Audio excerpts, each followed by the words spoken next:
in 1965, I mentioned to you last week about Russia had sent up Sputnik, you know, and the U.S. had launched their first communication satellite. So by 65, Vietnam doesn't become official until November of that year. You're 32 years old, and you're in OLT, just transferred from OLT to OCS. Okay. At 32 years of age, you've been in Korea, Germany, Vietnam.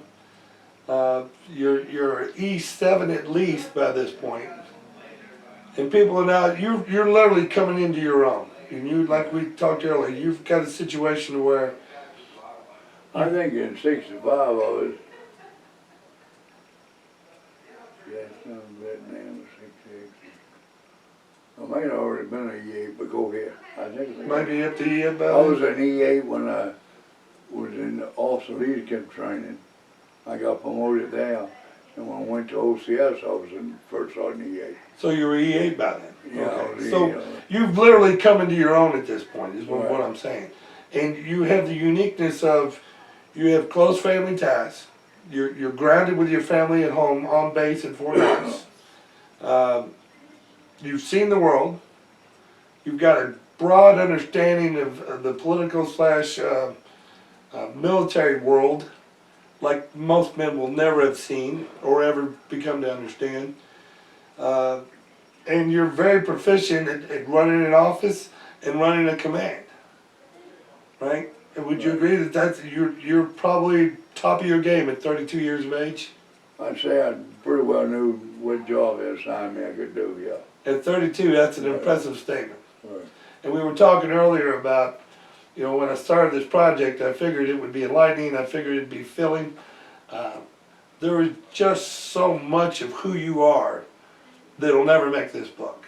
Right. Just because the book be this big. Right. You know, we just can't do it. You can't do that, no. No, but I think we can touch on enough of it. But what I find entertaining, and I hope the reader perceives this, is that you're not a hardcore man. You're not like Sergeant Slaughter, where you're out to like break every man down to build them up and all that kind of stuff.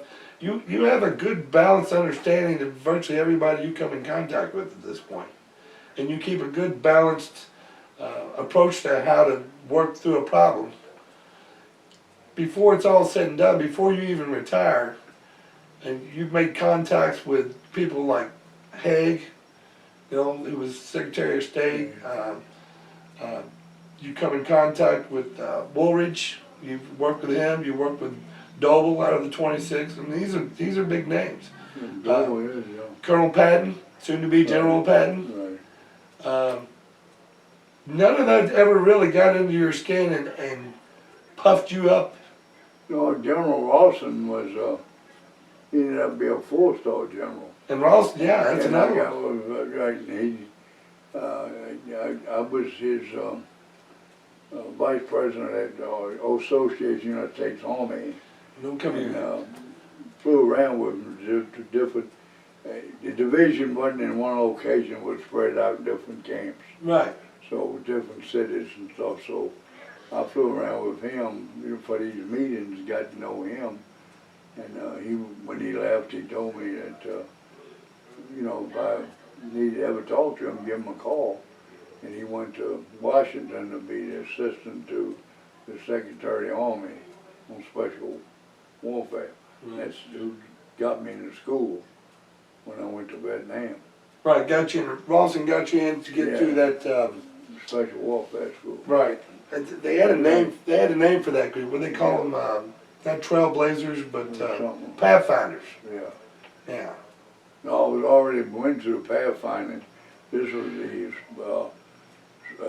School of Seminole Special Forces that you get training on before you go to combat. Like Green Beret type. Right. Training. That's what it was. Yeah. Okay. Like Green Beret training. But you didn't get the Green Beret. You didn't need it. You just had the training. Just had the training. Kind of like OLT for Army guys inside of the Army. It was, right. Okay, I'll follow that. All right, just make sure I'm clear on that. Right, and so, but you got to remember, I went to Vietnam I think it was 63 and come back in 64.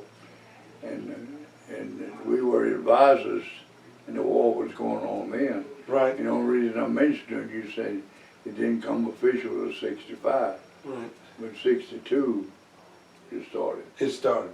And actually you could argue 58. We sent Right, people right. there in 58. So just remember, I got a passport here where I had to, you had to get a passport, you couldn't go. Right. You had to be invited in by the country itself. Right. Have a visa. So, jumping, just a quick jump from 65 to 68. You go through all the OCS stuff and you get into 68 and things start getting real for you. I mean, you're not just on the front line, you're on the front line in command of your own men, Right. not another country's group of individuals. You're not training anybody at this point. You're trained on American soldiers. You're there to do the job. Right. How much of a difference between your actions in 64 versus 68? Because you know, you understood it in 64 when you left. Right. In 68, when you hit the ground again, 10 offensives already gone off. Right. You're just post like a month or two after the 10. Right. What was your perspective of the situation at hand from what you knew before versus what you're seeing now? It was a big difference, Bob, in everything. It was a big difference between being an advisor to a Vietnamese unit that you're training to engage the enemy versus your own outfit, you follow me? Mm-hmm. And it was a big difference. Did you have any problems making those adjustments, or do you think you understood No, it pretty clearly? I didn't have any problem. I went there and was assigned my job, 26th Infantry, and went about doing it. I pretty well knew how to do it, How long were you in country before you came up with the idea of the Rat Patrol? I'd say probably, I was with C Company as first sergeant when I started it. I'd say probably 30 days, because it was become better off. It becoming frustrated, that we'd be in a night defensive position, NDP, and then the enemy, during the day we went on recons, search and destroy missions, and then put out a few ambushes that afternoon to be all night. And the enemy, during the night, they moved the way they wanted to move, did what they wanted. Go into the village, terrorize people, get food, money, So within 30 days of you being boots on the ground, you Right. were able to ascertain how they're thinking Yeah, and it moving. started, I used to watch it on television, Rat Patrol, Yeah. and I liked it, and I got books on it, and that was in World War II. And I figured that if you use a Jeep with machine guns, and I knew that from being in Korea and training in the States and Europe and all, is that a Jeep was more mobile, but it didn't allow you any protection, Right. like a armored personnel carrier or a tank or something like that.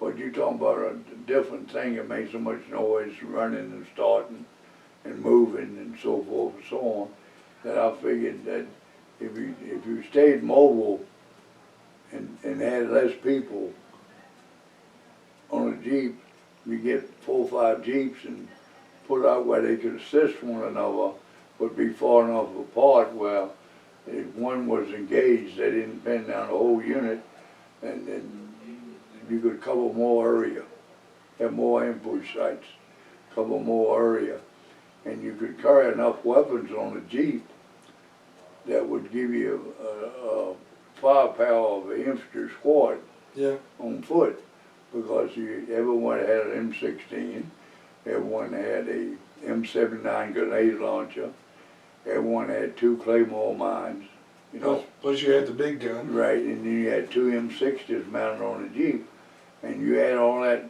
firepower up.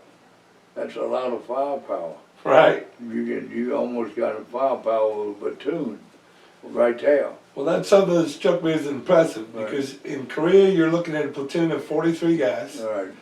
When you come into Vietnam, that number dwindles down to about 23 to 30, Right. and you're doing it with I 16 say- now. Right. And you're on the fly faster than any infantry Right, group and could be. Right, and the thing is, Bobby, you had starlight scopes, you Right. know, where you see at night. So you had everything right. Everybody was responsible for having their own equipment. Each person, each man, Right. had enough firepower that 5 or 6 would have, Right. and we used them. And we didn't have any problem with resupply ammunition right away. We had to get resupplied a few times at night. Yeah. So we were running short ammo. And who would bring that out to you? Huh? Who would bring that ammo out to you? I'd call back to the TOC and they would designate a unit to bring it out. Tactical Operations Right, Center. and sometimes we'd bring it by chopper. You know, the chopper would land, get loaded with boxes of M60 machine gun ammo and small arms and maybe whatever else we needed, you know. In your area of operations, was it more bamboo and jungle, or mountain rocky terrain, or It was open a plain? mixture. We had rice paddies, you know, the area we operated in, and like K&Z on. We had wooded areas or elephant grass areas, gold gruff. Yeah. And then, of course, we had some open areas, so, and rivers. So it was a hodgepodge of. Yeah, so we had just about everything, you know. Did that ever present any kind of a tactical conflict for you in terms of how you processed? No, I just said, just when you use, when you run a rapid patrol at night, or your mobile unit at night to serve 4 or maybe 5 ambush sites, you got to pretty well know the terrain. Right. You know, you got to move out just before dark, and everyone designate what positions they go for ambush, and you got to know where each person is, so you don't end up firing on your own people, you know. So you got to know all that. So you have to recon the area during the daytime. So in your first, say, 15 days of operations as a rat patrol, you've got approximately 4 Jeeps that you've commandeered through Right. process. Your men are coming from volunteers. All volunteers, right. They have their normal job during the day with their platoons doing what they got to do. And if they were available to go on a rat patrol with you, they were given that leeway. Right, they volunteered. And the colonel that gave you the go-ahead to put this into action was Colonel Radcliffe. Radcliffe. Little short guy that Yeah. meaner than a snake, tough as nails. Huh? Yeah, he's a good guy. and the thing is that you always had more volunteers than you could take. Right. See, it wasn't short of people. Everybody wanted a piece of that action. Most of them did. I had captains and a major, and I even had the colonel go out.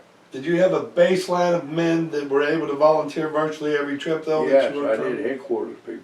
All right. If that list, how many people were on that priority list, that top Right. one? How many guys were on that list? I'd say probably you had anywhere from, I'd say 8 people that went all the time, not counting the mortars. See, the mortars was always at the NDP, the weapons platoon mortars, Right. 81s. So when I took the mortars, the same people went every time. Right. You make 300 nighttime, 305. 305. You've got no losses. You got over 40 KIAs. You got a host of POWs. We had 43 KIAs known in the first, I'd say, first 6 months. And after then, we didn't keep a track. I know one night we had 17, I already told you about in September when the colonel went. So I'm gonna say we probably end up of 150 KIAs, enemy 150. KIAs. How many POWs in that equation do you think? I'd say we probably had a dozen. Dozen? POWs. And, So the worst thing for the enemy is to be caught in one of your rat patrols. right. I mean, it literally was a 4-point attack thing most of the time. In terms of training, so you got your first 8 guys, your first 12 guys volunteering. There is no training to say you can't really plan for this other than go out and recon the area. You go out and you recon the area where you're gonna put the ambushes, because you gotta know, because you got mobile chiefs. Yeah. You don't have tracked vehicles. And you want to picture in your mind where each person is in the daytime. Right. So you can picture them at night. And of course I told you we had starlight scopes. Right. And each Jeep had 2 strobe lights. These are blink lights you can see held 30 or 40 feet up in the air. We got choppers in and we could use them for one another too. Wow. You know, just. Hell of a program. Yeah. You're like a Michael Jordan. You just, Right. the coach just give you the ball and said, go be Michael Jordan. Right. So anyway, we had them, Bobby, and then of course I told you later we had the snipers. You know, Right. we sent them to school and they come back. Yeah. So we had snipers. So by the end of that 305 night missions, how many different individuals you think went out on those patrols in terms of overall U.S. military force? I'd say probably it went through 300 or 400 people. Really? Yeah. There's that much interest from volunteering to go above and beyond. Yeah, I said during that 305 missions. Because that whole process was above and beyond standard military process. Right. Dude, that's fantastic. I had a Jeep attached to me of 16th Infantry, which is no battalion. Right. And they had 4 people on it, you know. Every night they were. Every night they go, same people. Did you have any command and control issues with other divisions involved with yours? No. They knew exactly whatever you say goes, and that's it. I had no problem with the gunships, Nighthawks, you know, Right. dust off, artillery that was, you know, at my NDP, Right. FTC to call in and artillery, and I had no problem. Called direct, and I adjusted the artillery myself. We've talked about this before too, but I want to, because this groups real well with what we're talking about. You call a gunship or the mortar team, and you call in directions. Explain that process, like spray for effect, you know, walk it back. So Well, what you do, you call in anytime fire mission, okay? You give them coordinates, okay? And then you tell them, you give them your location and you shoot an azimuth from your position to where you want the artillery to go, with the direction. Right. So they know. So that gives them enough information to know where you're at, where you want the first round to hit, you know, and what in the direction, so it ain't no mistake. So. What was the closest you ever had to call in a fire mission to your specific location? Like, you know, some people talk about Broken Arrow, where you're actually calling it in to drop them on your current location? I didn't have that problem. See, I had my own 81 mortars with me, and I could fire them once it was calibrated in and we knew where the rounds were hitting. I could call them in easily 200 feet, 200 yards, I mean, in front of me, okay. In front of it. Whatever Jeep, whatever ambush site needed them, we could call within 200, and that's close. That's close. Pretty damn close. The artillery would try to, the 155s, we tried to keep at least 400 yards from our position. Right. But at one time, I had to call in 200 feet, and that's dangerous. 200 yards. 200 yards, yeah, because the enemy had got that close. We talked about, we don't have to do this again, but we talked about the one where you actually walked a fire mission from your position over to the top of your other position. To do that. Yeah. But they did it for me. In Korea, when I was reading up, the mortar companies back then were in such close quarters, especially in the Chosin on the east side, that you had their men, the U.S. military would be stuck on a hill. There'd be groups of men up there, say 10, 20 guys, mortar team. The Chinese had come in around the hill and got below them in a ditch, and they're literally just shooting the mortar straight up and landing them 20, 25 yards in front of them, Well, which is beyond the maximum of the mortar, isn't it? Right. See, in Vietnam, what the enemy tried to do, and the North Vietnamese and the Vietcong weren't as dumb as people thought they were. They thought this little them up shorts and flip-flop shoes and all that was all stupid. They wasn't stupid. They lived that. They know the terrain. They knew the areas. They knew all that. They know the other people and they speak the language. Yeah. So they had all kinds of advantages over us. Even if we had superior firepower, they had the know-how. Okay? Right. So one thing they tried to do, and that's another thing I had the Rapid Patrol for, they tried to sneak in to where the Constitutional Wire was, around the NDP. Right, keep going. Yeah, so what they do, once they get into the wire, where the wire is, they cut it to come through it. They concertina is sharp. So, but the reason they get that, they sneak in there and get that, it cuts out the artillery. Oh yeah. You can't fire, you can't fire it. Can't fire in your own base, so, right? Right, so that one time when we was getting overrun at the NDP, we had to call in, we had beehives, they call them, ammo. Mm-hmm. You had to fire straight ahead. You had to fire right over the bunkers. If the people wasn't in the bunkers, they got eliminated too. Because you had to fire straight. It is Couldn't what fire it up is. and over. Yeah, because they were coming to the wire. Right. So the only way you can eliminate, and that's when we killed, I hope you got the paper, we killed 600 and some that night. Body count was 600 and some enemy. I don't think I've read that piece yet. Oh, I know see. I got it. I've got all your white You papers. got it, yeah, it's in there. That's 600 and some people.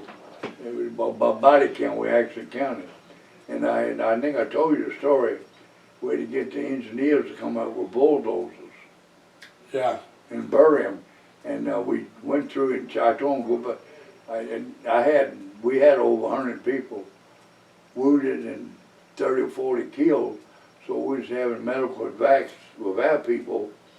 And of course the enemy was all over the place.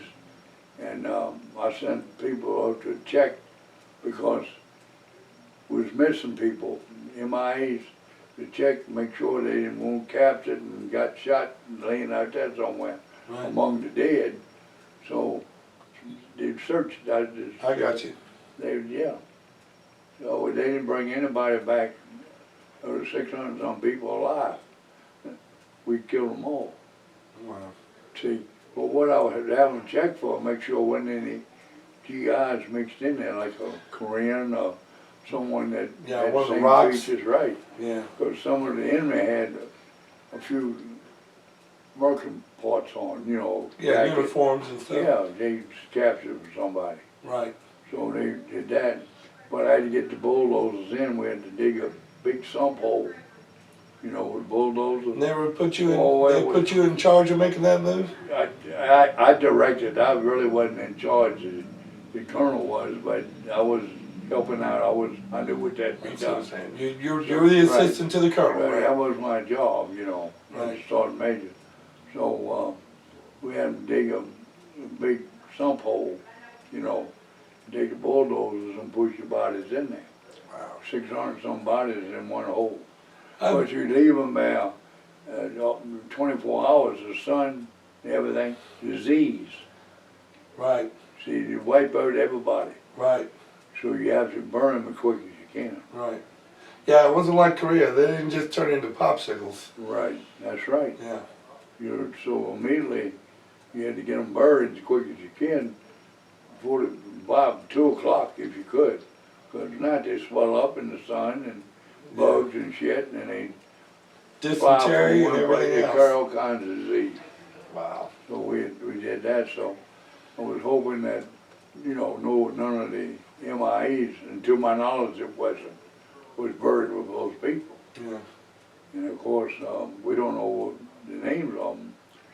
Of the 600 that were taken out, how many do you think were in the actual attacking force? I don't know how many, they have different waves.